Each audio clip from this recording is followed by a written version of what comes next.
As Karnataka's gladiators battle it out, with a month to go for the big vote,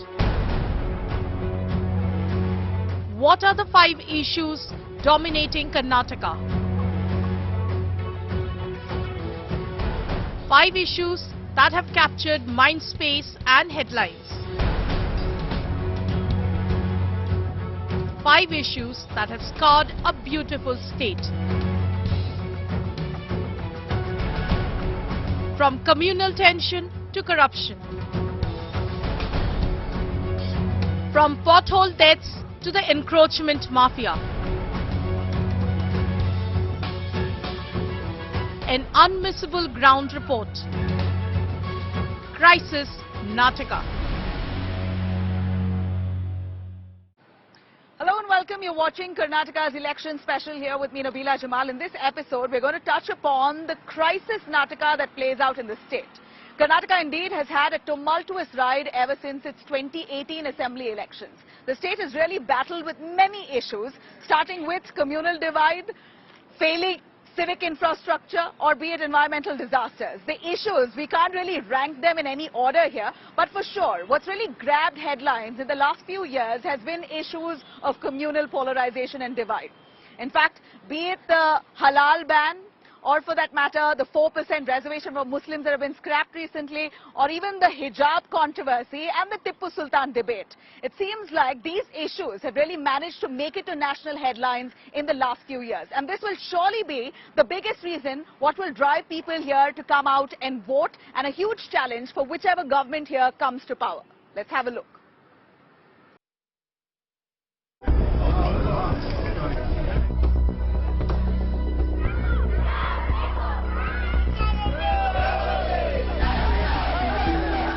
Karnataka politics have been dominated by attempts of polarization and counter-polarization with issues like hijab, halal meat and resurrection of controversies around historical figures like Tipu Sultan.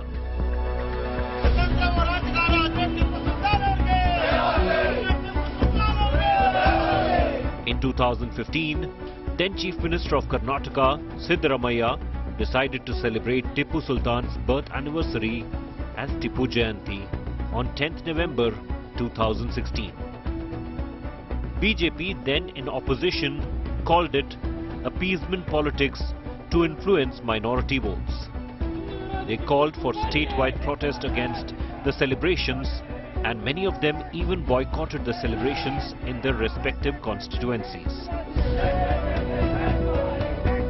BJP stalwart Yedurappa announced that Tipu Jayanti would be scrapped as and when they come to power. 2-3 things. More than 17 to 18 murders took place from last so many months. And also the Tipu Jayanti day, last time also, the Kodagu incident. He has bent upon this because just to this vote bank politics. So we are not against Muslims. We are against about this Tipu Jayanti program.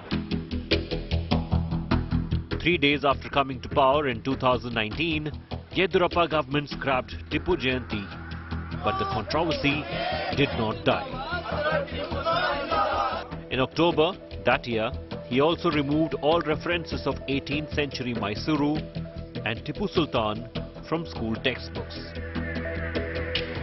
Tipu Jayanti, we are going to drop everything, and even in textbooks also, which is appeared in the textbooks, that is also we are thinking to cancel it.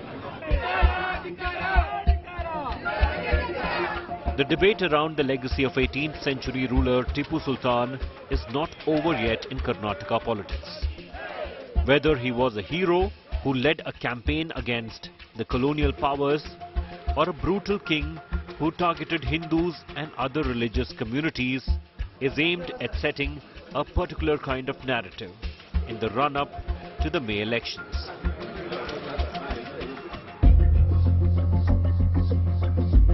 The whole of 2022 was dominated by hijab row. It started from a pre-university college in Udupi and soon engulfed the country in its cusp. Few Muslim students were barred by the college from attending classes in hijab. They protested.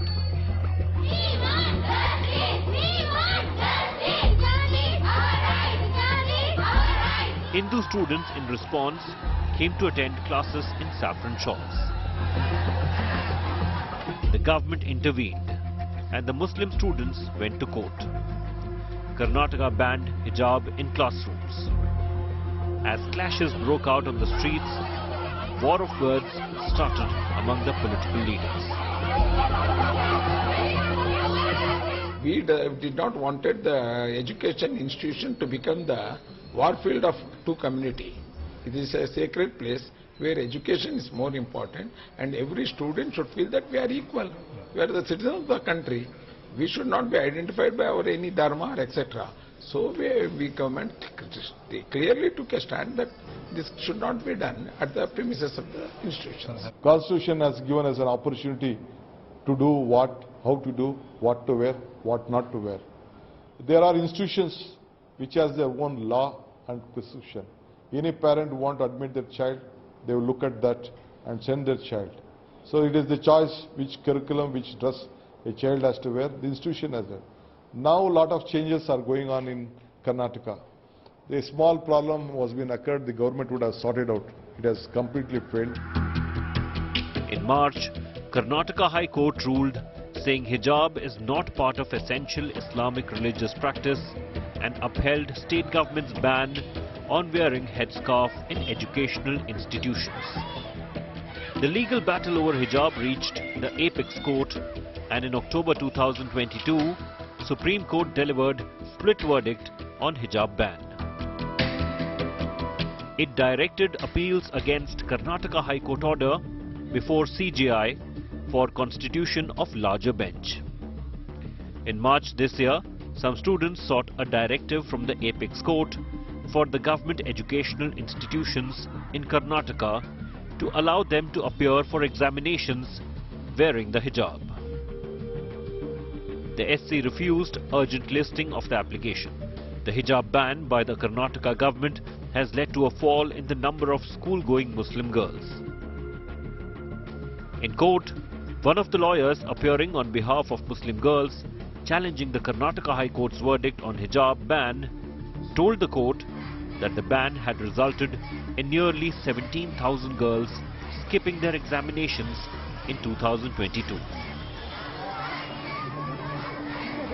Other than the hijab, halal meat also stirred up hornets' nests in Karnataka, and it started in April 2022. Fringe organizations objected to halal meat in the context of the Hosatadaku celebrations of the Ugadi festival. Hindu Janajagriti Samiti, the Sri Rama Sene, the Bajrang Dal and a few other groups issued demands for the removal of halal certification from the signboards of meat shops. On 1st April, at least 10 to 15 men were caught on CCTV threatening staff at a hotel in Karnataka's Bhadravati not to serve halal food. ಆರ್ಥಿಕ ಜಿಹಾದ್ ಆ ಆರ್ಥಿಕ ಜಿಹಾದ್ ಏನು ಅಂತ ಹೇಳಿದ್ರೆ ಇನ್ನೊಬ್ಬರ ಹತ್ರ ಮುಸಲ್ಮಾನರು ವ್ಯಾಪಾರ ಮಾಡಬಾರದು ಅನ್ನೋ ಕಾರಣಕ್ಕೋಸ್ಕರ ಹಲಾಲ್ ಅನ್ನ ಒಂದು ಎಕನಾಮಿಕ್ ಜಿಹಾದ್ ತರ ಉಪಯೋಗಿಸಿದ್ದಾರೆ, ಅದನ್ನು ಹೇರಿದ್ದಾರೆ. ಅವರಿಗೆ ಹೇಗೆ ಹಲಾಲ್ ಮಾಂಸನ ಉಪಯೋಗಿಸಬೇಕು ನಮ್ಮವರು ಅಂತ ಅನ್ಸುತ್ತೋ ಹಾಗೇನೆ ಉಳಿದವರಿಗೆ ಅದನ್ನು ಉಪಯೋಗಿಸಬಾರದು ಅಂತ ಅನ್ಸಿದ್ರೆ ತಪ್ಪೇನು? It is just now started. We have to study in entirety because there is nothing to do with some rules or nothing that. So it is a practice which was going on. Now serious objections have been raised regarding that. We will look into that. In Karnataka, everywhere it is like this. Such a thing I have not seen in my life. Now only the people has to respond. Bharatiya Janata Party every day created the restlessness for the Muslim community. All these issues had one thing in common, and that was the support from the incumbent ruling party of Karnataka. An analysis of all elections since 2008 shows that the BJP has done very well in 3 of the 6 regions in Karnataka. And they are Mumbai Karnataka, Hyderabad Karnataka and Coastal Karnataka. The 3 regions account for 102 of the total 224 assembly seats in the state. The BJP won 59 of these seats in 2008, with a strike rate of nearly 58%, which was much higher than the party's performance in other parts of the state.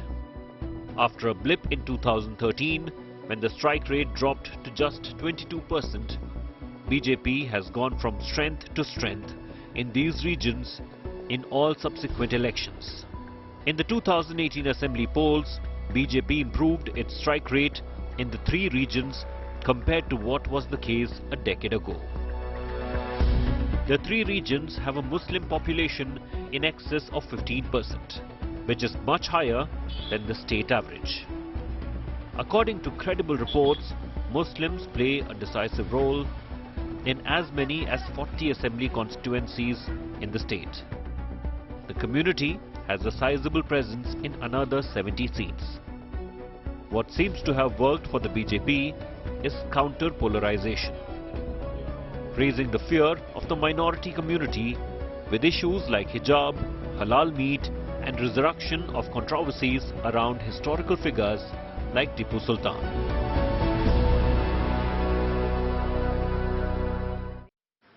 In 2018 election rally in Karnataka, Prime Minister Narendra Modi had dubbed Congress leader Siddaramaia's government here as Seedha Rupaya Sarkar or 10% Commission Sarkar.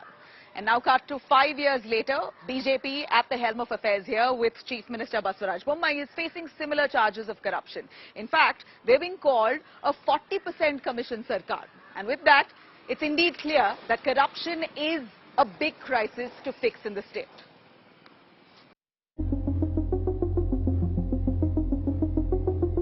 Stacks of cash amounting to 6 crore rupees was found in the house of BJP MLA Madal Virupaksha's son. Karnataka government's corruption watchdog Lokayukta arrested Prasant Madal on 3rd March for accepting a bribe of 40 lakh rupees. A day before, he was caught red-handed receiving the bribe. MLA Virupaksha resigned as the Karnataka Soaps and Detergents Limited chairman. He is accused of collecting bribes through his son from contractors supplying raw materials for KSDL. We have given Lokayukta all the powers which was taken away by Congress. Our intent is to weed out corruption. That's why we have given it, and we are not interested. The very fact that there was a raid on my MLA house by the Lokayukta which we appointed, that shows that we are firm behind corruption, let it be ruling party or opposition party, and we have given enough freedom to Lokayukta. Imagine this we could have done in Congress. It would never happen. That's the difference between Congress and us. MLA red-handedly in his house, more than 8 crores money found. He was not arrested. Government is supporting that MLA. Because of government and because of government advocate, they got interim bail. That's all. They got bail, temporary bail. Virupaksha is not the only one. In fact, the Basuraj Bommai government has been accused of working on projects only when they received bribes from all quarters. In 2022 April, Lingayat alleged must pay 30% commission to get grants. Contractors Association alleged 40% commission is sought for tenders. They wrote to the Prime Minister for being harassed for commission. Today you have called a press conference. You have demanded from the government that to release 22,000 crores of pending amount. Yes, sir, we are doing. You please release it at a time and all the 22,000 crores. Okay. And otherwise you maintain the seniority, 7 to 10% they are asking. That's why we are protesting on this one. One of the contractors, Santosh Patil, who raised graft allegations against Karnataka Minister K.S. Ishwarappa, was found dead in April last year.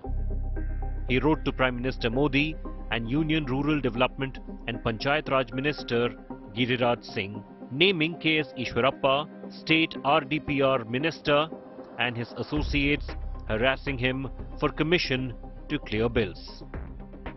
Corruption, to an extent, plays a role in the election. People get fed up with, corruption charges flying around, and Congress very effectively used the contract association allegation that they had to pay 40% commission for everything. Even the Education Department has been charged with corrupt practices by 13,000 schools from Karnataka. They too wrote to the Prime Minister seeking intervention. Current BJP government in Karnataka is certainly on the back foot, with the mounting corruption charges against them, and the opposition is riding high on this to corner the Saffron Party. If that's what challenges in Karnataka state look like, then Karnataka's capital, Bengaluru city, is in itself a crisis challenge. Well, we know that Bengaluru is also plagued with corruption ills and communal polarization here, but really what tops it all here is the sheer matter of survival. Bengaluru in many ways is a broken city. We know that even as beautiful as the city is and the weather is so stunning, air pollution is really a big concern. Apart from that, garbage strewn all across, lake beds that have been encroached, stormwater drains that have not been scientifically built, and that what happens is eventually one bout of rain and the entire city is flooded. And let's not even forget the kind of frothing that we see in a couple of lakes here due to chemical pollution. Well, the issues are real, and even if you manage to survive all of them, then wait till you get on the road and meet with city's traffic. I'm in fact standing in a clear zone here, but one knows Bengaluru city is really dubbed as the worst city for traffic in this country. Well, these are the challenges that any government that comes to power here on May 13th will really have to address and fight. The capital city of Karnataka is a vibrant city with a population of nearly 1 crore and 40 lakhs.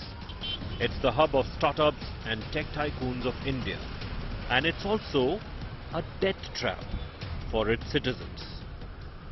There have been 269 officially reported pothole deaths between 2014 and 2021 in Karnataka, and most of them were in Bengaluru. As per official records, at least 13 people have died specifically because of potholes in BBMP limits between 2017 and 2018 to 2021-22. In a written response, Chief Minister Basavaraj Bommai informed the Legislative Council that 7 of the 13 deaths occurred in 2021, while 2020 saw 3 fatalities. The civic agency spent more than 215 crore rupees during the same period to fix the problem. ಇಲ್ಲ ಈಗ ನಾನು ಮೊನ್ನೆ review ಮಾಡಿದಾಗ ಕೂಡ ಅದು ಬಂತು ಸ್ವಲ್ಪ ಮಳೆ ಕಮ್ಮಿ ಆದ ತಕ್ಷಣ ಈಗ ಗುಂಡಿ ಮುಚ್ಚಿಸೋಕೆ ಬಿಬಿಎಂಪಿ ಕಾರ್ಪೊರೇಷನ್ ಕಮಿಷನರ್ಗೆ ಆಗಲೇ ಹೇಳಿದ್ದೇನೆ ಅದು ಬರುವಂತ ದಿನಗಳಲ್ಲಿ ವಾರ್ ಫುಟಿಂಗ್ ಅಲ್ಲಿ ಆ ಕೆಲಸ ನಾವು ಮಾಡ್ತೀವಿ. But nothing changed. When Bengaluru got deluged in November 2022, potholes added to the woes of citizens, leading to even more deaths. The most tragic was the death of 23-year-old Akhila. While navigating through waterlogged streets on her scooty, she skidded and tried to grab the electric pole nearby. She was electrocuted. I request the government, please take care of the electric poles, that's all. Now, no one else should get my sister's situation. Seasonal rains flooded Bengaluru in 2019, 2020, 2021 and in 2022. In fact, in 2022 floods, 119 people died in Karnataka. Akhila was one of them. Posh localities of Bengaluru got flooded, leaving tech tycoons riding on tractors to escape their inundated houses. My own family got impacted. They were evacuated in boats and tractors. My pets, my father-in-law who is 85 years old.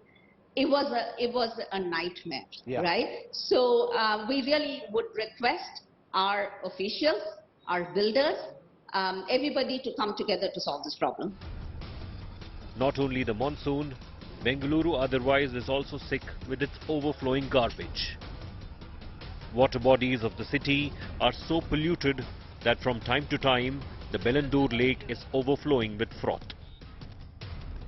You and I have not stopped using nitrates and phosphates because there is simply no effort at all at the manufacturing end to cut down their involvement in the production of detergents. So as a result, it's not going to come down. That's as simple as that. Plus, we also have destroyed our Raja Kalves, which used to actually build a lot of dissolved oxygen, bring down the biological oxygen demand.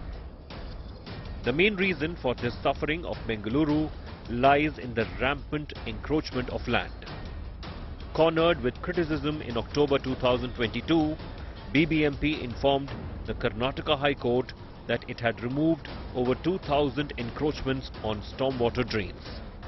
It also informed the court that it has cleared 50 encroachment from Begur Lake. Bengaluru is waiting for the end of monsoon season this year to see the impact of the work of the civic authorities. But before that, this summer, the city will certainly vote, keeping its infrastructure ailment in mind. There you have it. This election season, while political parties really wrestle it out, one thing's for sure, the state of Karnataka is very closely watching the trends in the run-up to this election.